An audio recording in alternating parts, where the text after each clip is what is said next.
On your mark, get set, go. Ladies and gentlemen, here comes the Larenz Dean Show.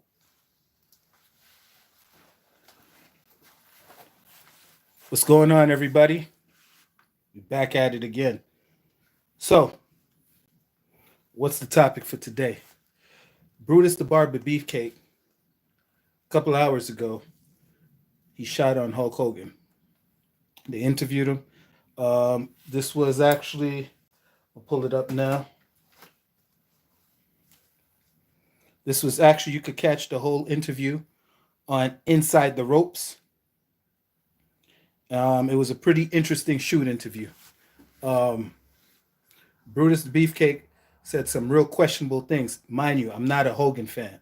Everybody that knows me knows I'm not a Hogan fan, but for good reasons too. Um, but Beefcake had some pretty interesting things to say about Hogan as far as their recent friendship being broken off and the reason why. So I'm gonna do a reaction to this. We're gonna play this through, not straight through. It's gonna be stop and go, and I'm gonna give you my reaction in between this. All right, let's check it out. WWF, it felt like everybody went back. When WCW eventually got sold to WWF, it felt like everybody went back. Hogan went back, Hall and Nash, everybody, and they never brought you back at any point. Was there any conversations? Is there a reason why you think they never gave you a shot? Don't really know for sure. A lot of it, I don't know. I think in a way Hogan just didn't want me to be there. I don't know why, but he just, he didn't help. He didn't put in a word. He didn't do anything as far as for me goes at all.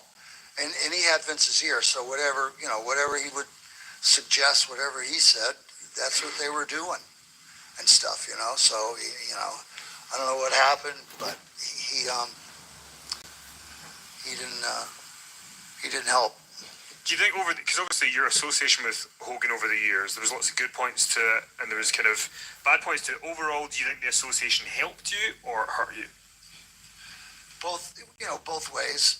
People don't understand is coming up in those early years, and I was the factor that helped to get Hogan launched to where he was making money. I was the one who drove every day. I was the one who led the workouts in the gym, trained every day, went and got food, did everything to help him be a top guy. And if I don't know, it may not have went so good if I hadn't have been there all those years, delivering him, feeding him, training him, taking him day after day after day, month after month, year after year, helping, being there, Johnny on the spot all the time. And if I hadn't have been there. Now you're talking about that it was you that was there helping Hogan, spotting him, training him. If you wasn't Mr. Johnny in the spot, he wouldn't be where he was. So basically, you was just a spotter, a workout buddy, which I'm sure he could have found anybody to actually train with. What else did you say? It may not have went so good if I hadn't have been there all those years, delivering him, feeding him, training him, taking him day after day after day, month after month, year after year. Feeding him. So basically what you're saying is if you wasn't around, Hulk Hogan would have been starving. Those 24-inch pythons would have probably been 10-inch pythons if it wasn't for you. Let's keep it going. Year, helping, being there, Johnny on the spot all the time. And, if I hadn't have been there, it might have went a whole lot different, And my wife's the one who really told me that one day, says, it's really crazy, but you way underestimate yourself. You Bingo. helped him. It wasn't like he helped you. Stop it right there. Your wife. So basically, if your wife never said nothing, everything would have been cool between you and Hogan. Um, well, man, listen. What you need to understand is when it comes down to women, women speak on feelings. You got to be dealing with truth and facts. That's your position as a man. But you got moved out of your position, and now look what happened. You're realizing things that wasn't necessarily there, supposedly. I wasn't there, but I just can't help but to notice that it was your wife that had to let you know that things wasn't right. That if it wasn't for Hogan, if it wasn't for you, Hogan wouldn't be where he had to be. You didn't realize that yourself. You needed your wife to let you know that. You was friends with this man for how many years, how many decades you was friends with this man. You knew his good qualities and you knew his bad qualities. But yet it's your wife that had to tell you this. I find that quite suspicious, but let's keep it going. And FYI, I'm not a Hogan fan. You actually on the spot all the time, and if I hadn't have been there, it might have went a whole lot different. And my wife's the one who really told me that one day. Says, it's really crazy, but you way underestimate yourself. You helped him. It wasn't like he helped you. You actually helped him. And after I thought about it for a while, I was like, God Almighty, you're right. You're right. I mean, because obviously the public perception out there is. You're so right. Because if it wasn't for Brutus the Barber Beefcake, if it wasn't for Brutus Beefcake, the birth of Hulkamania would have never ever happened, according to your wife. I guess if she says it's true, it got to be true. Come on, man. Deal logically. Don't deal with emotions. So I thought about it for a while. I was like, God Almighty, you're right. You're right. I mean, because obviously the public perception out there is that you guys don't really get on anymore, or the relationship's not as good. Do you think there is a reconciliation for you guys, because with the history you've got, or not? Oh no, he hit on my wife in his kitchen with his wife there. I mean, they were swapping, doing some weird. He's standing in the kitchen at his beach house, and he's telling me and my wife how he likes to lube up his dick with olive oil.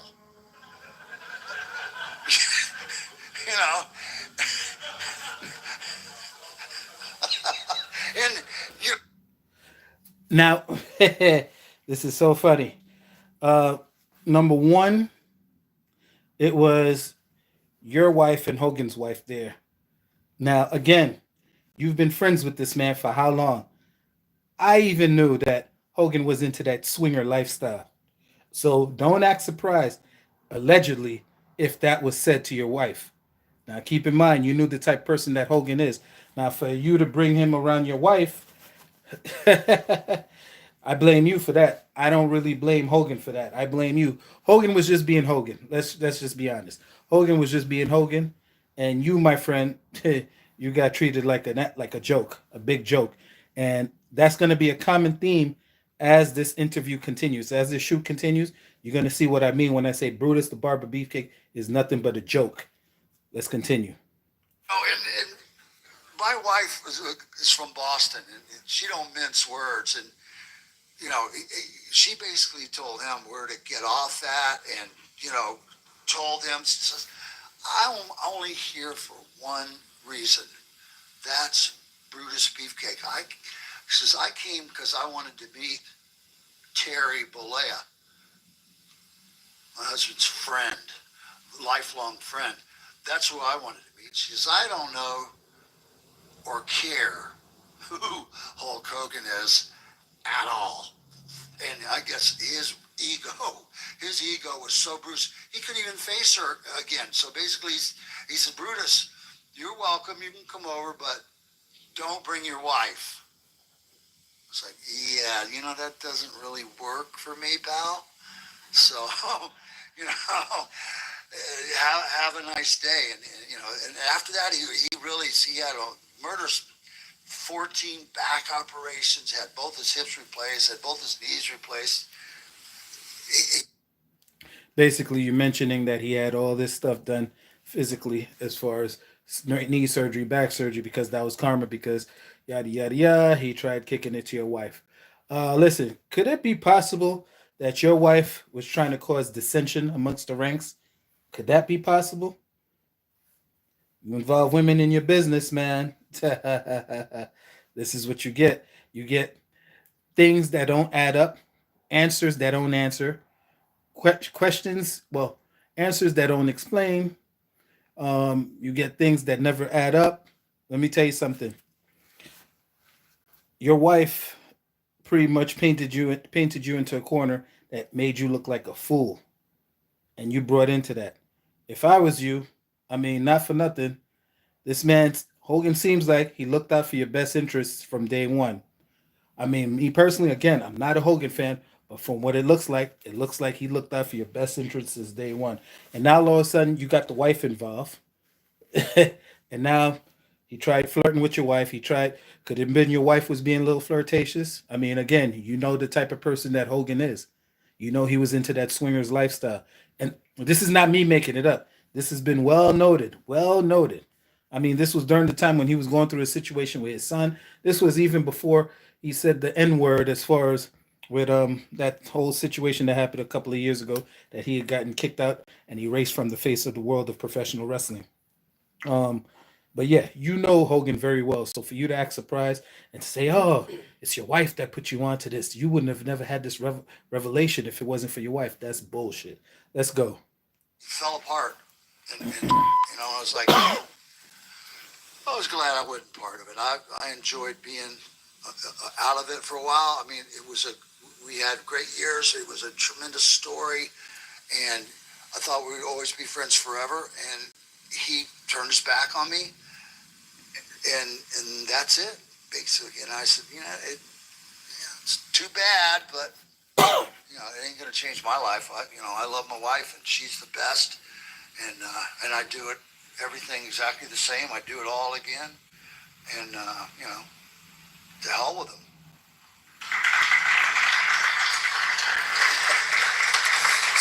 What a joke. Remember, I keep saying him being a joke is going to be the common theme of this whole interview right here. You're going to see me say it repeatedly, and you're going to notice why after this shortly. But, congratulations. Yes, you would have never changed nothing around. You would have kept things the same. That means you was a joke before, and you're going to continue being a joke right after.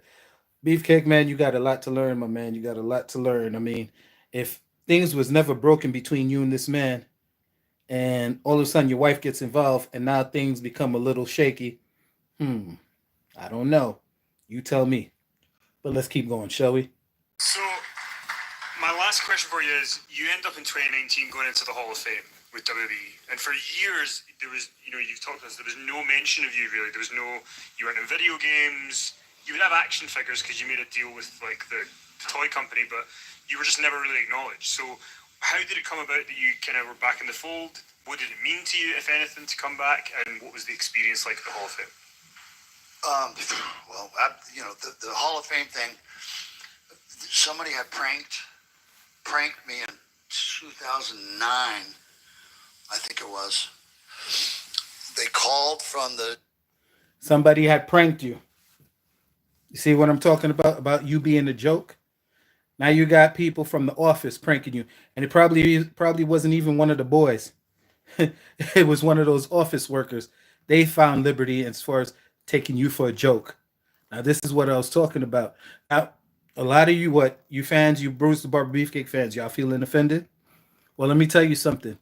When I say this man is a joke, especially the way he carries himself, here's a perfect example. Haku. When was the last time you heard somebody ribbing Haku? I'll wait. When was the last time, I want y'all to put it in the comment section, when was the last time that y'all heard anybody ribbing Haku? Absolutely nobody. Why? Because nobody would ever dare. But this man right here, You got people ribbing him, claiming that he's going to be in the Hall of Fame one year, and it wasn't. Well, you know what? Let me let you hear it for yourself. Pranked me in 2009, I think it was. They called from the WWF office in Stamford, Connecticut, and so the caller ID came up, WWF, boom, boom, boom. And somebody said, yeah, but Bruce is going to be in the Hall of Fame. So like all my family, everybody was going crazy. I come home, yeah, you're going to be in the Hall of Fame. You're going to be in the Hall of Fame. They called and said blah, blah, blah. It was a rib.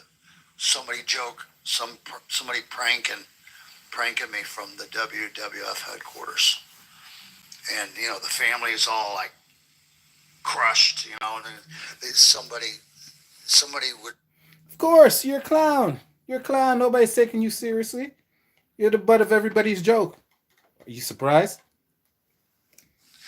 Dude, that was a dastardly deed. That somebody would have the balls to do that, and I didn't know why, because there's no reason that I messed with anybody there. I didn't. It's nothing. I hadn't had contact. And Hogan had his problems. He had pissed the Rock off so bad by using the N-word, and saying some real stupid. And they took him out of the Hall of Fame. They took him out of the books. They took him off. He was shunned from the company. And when I finally did get the call to be in the Hall of Fame for real, I requested that we kicked around a lot of people, but that he would induct me. Okay, but they said there's not going to be any people being inducted. Did you hear the bullshit? He requested the same man that his wife told him that he was doing a lot for, and pretty much that not to trust Hogan, blah, blah, blah. Hogan did this. Hogan pretty much told him that, he likes to whatever oil with his private parts. And then he was trying to make gestures towards his wife. This is the same man now. Later on, he wants Hogan to now induct him into the Hall of Fame. What type of BS is that? You see what I'm saying, that I'm taking you for a joke? Not just me. After this, a lot of you fans should be taking Brutus the Barber Beefcake for a joke. And I'm not trying to really talk bad about the man, but he's making himself look cool. No, you don't need no help from me making you look bad. You're doing a good job yourself, my friend. A good job yourself. So now you want the same man that you felt like disrespected you to actually now induct you into the Hall of Fame. Does that make any sense? Again, I'm curious to hear what you guys have to say in the comment section. Does that make any sense? None whatsoever. But let's keep it going, shall we? I told you, him being a joke, him being a clown is going to be a common theme through this interview. Didn't I tell you that? And he's backing me up 100%. Let's go. Everybody, Stevie Ray and those guys, they had Honky Tonk Man had somebody he wanted to be inducted by. Everybody had somebody they wanted to be inducted by, but they weren't letting anybody else be an inductee except for Hogan. And that basically used me coming into the Hall of Fame to get his foot back in the door and start back doing a lot more stuff with the company. And then he had told me and Jimmy Hart, okay, man, we're gonna be a team now. The three of us, I'm gonna get you a deal. Brutus, you have a contract, and you'll be set up. You'll be taken care of, you and Jimmy and me, and we'll run the country again, like we and do stuff, everything. And then nothing happened. Him and Jimmy, they got deals. They got they got money, and they left me out of the picture. And it was like, of course they did. And why is that? What's the common theme for today's show? Because you are a joke. Joke. Again, I asked you, when was the last time you heard they do that to somebody like Haku? Tell me. Tell me. People know who to mess with and who not to mess with. Say what you want, but that's what it is. Brutus the Barber Beefcake, yeah. He had that classic kick me sign behind him all these years. And now he's just not realizing because his wife revealed that to him. That was really pretty disappointing deal. You know, the Hall of Fame thing turned out great and everything.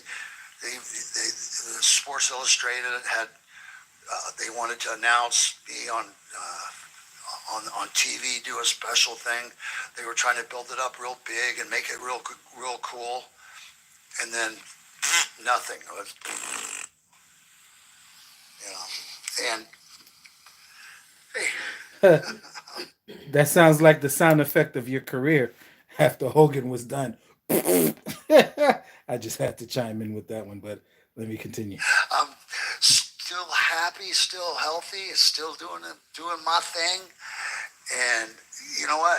All that doesn't really mean anything. You know, I love the wrestling fans. Like, look at you guys out there sitting there listening to me ramble on here, but that's why I like our business.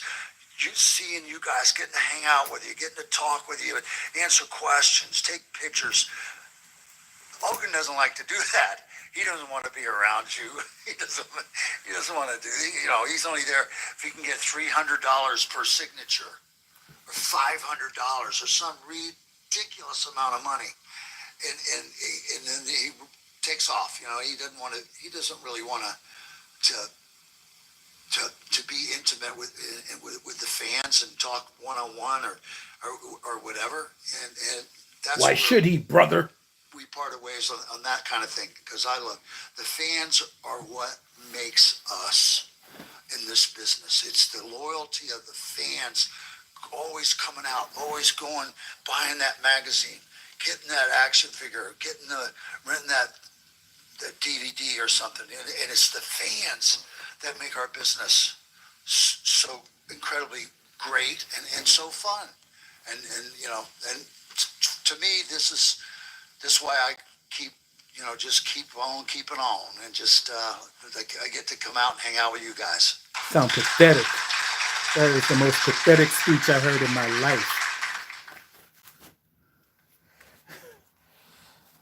Oh, boy. That was the worst. Now what we're going to do, we're going to read some of the comments as far as dealing with that reaction to this video. I'm definitely interested to find out what you guys thought. All right, let's see. First comment. Okay. Let's turn on the light here. All right, let's see. All right. The problem between them started when Brutus sold... wait, hold on.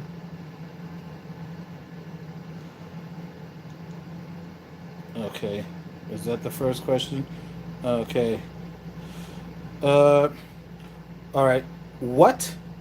Hogan helped you by being in a tag team with you when he was still on top of his game. He got you gigs at WCW when you had no value. Yes, you did help him, but he helped you too by getting you paid in WWE and WCW. Your wife was the one who told you, here we go, was the one who told you he didn't help you. You helped him. She manipulated you, Brutus. Bam! You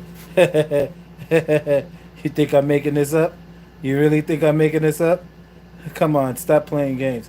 The light's too bright. Let's see. Okay, bam. All right, let's keep it rolling, shall we?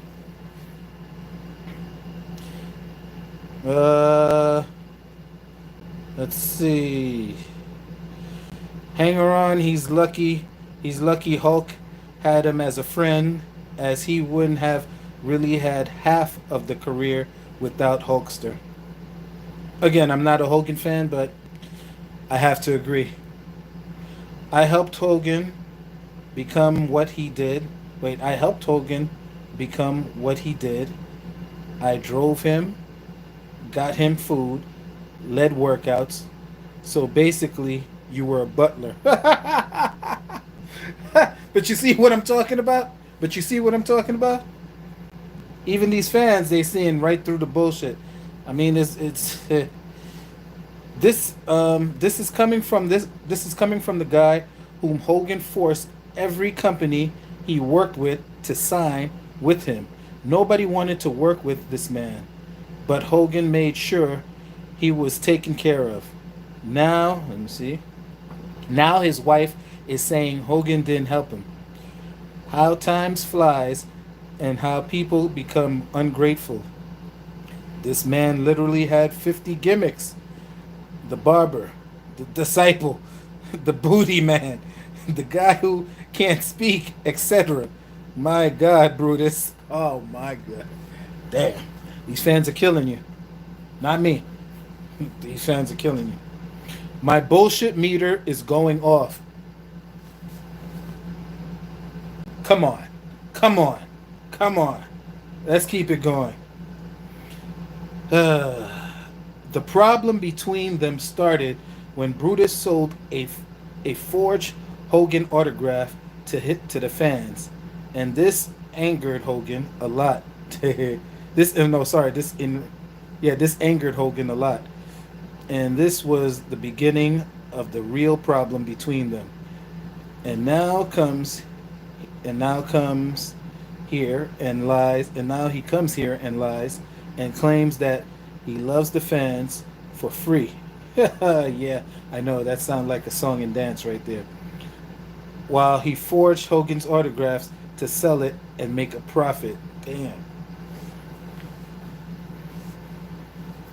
Seems like a cool dude, but he might feel differently about hanging out with with every single fan and doing cheap autographs if he was famous as Hogan. He can walk around and not be he can walk around and not be bothered often. Hogan can't walk down the street without being recognized by almost everyone. It's completely different world. Yeah, I mean, yeah, let's say you put Beefcake in Manhattan. Nobody knows him. Maybe you'll have one or two people. Maybe. I'll recognize him. I'll recognize him. But you put Hogan there? Yeah. Yeah. He's recognizable everywhere. Let's see. Brutus was about to step away from rubbing Hulk's mustache for him and saying, that doesn't work.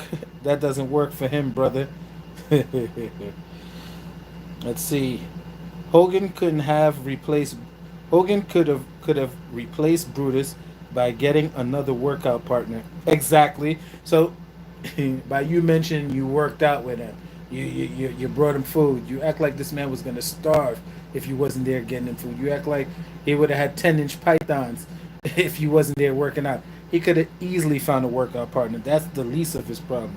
He could find a workout partner and a gopher. Brutus could not have replaced the role of Hogan played for him in his career. Exactly. That was that push. He was Hulk tag along that nobody wanted to see. Let's be real. He was the errand boy. Wow. Where would Hogan be if he had to pick up his own dry cleaning? That's a little sarcasm right there. Eric Bischoff said that Brutus Beefcake would forge Hulk Hogan's signature on wrestling memorabilia and sell it to fans along with his own signature. Wow, that's crazy.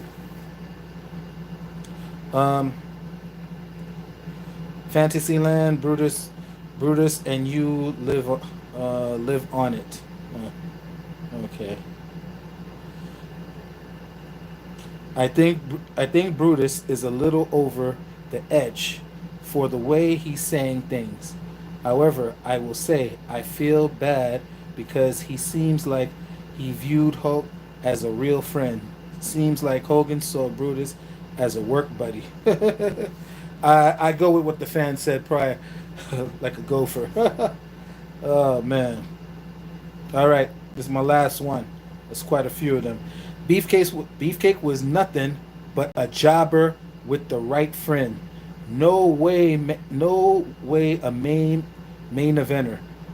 No way a main eventer would be a barber, a butcher, a booty man, etc. Damn, they're killing you out there. Well, listen. All right, let's do one more.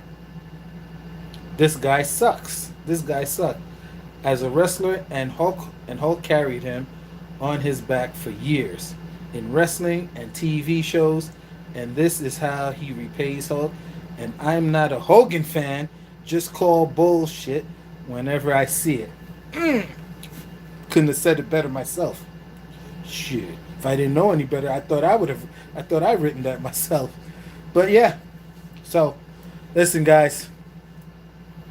Comment below. Let me know what your thoughts were about this Brutus the Barber Beefcake interview. Again, you can catch this whole interview or the clip that I just reviewed uninterrupted on Inside the Ropes. So check out Inside the Ropes and you'll see that whole interview or that short clip that I just finished talking about. All right? So, again, on your mark, get set, go. Ladies and gentlemen, this has been the Larenz Dean Show.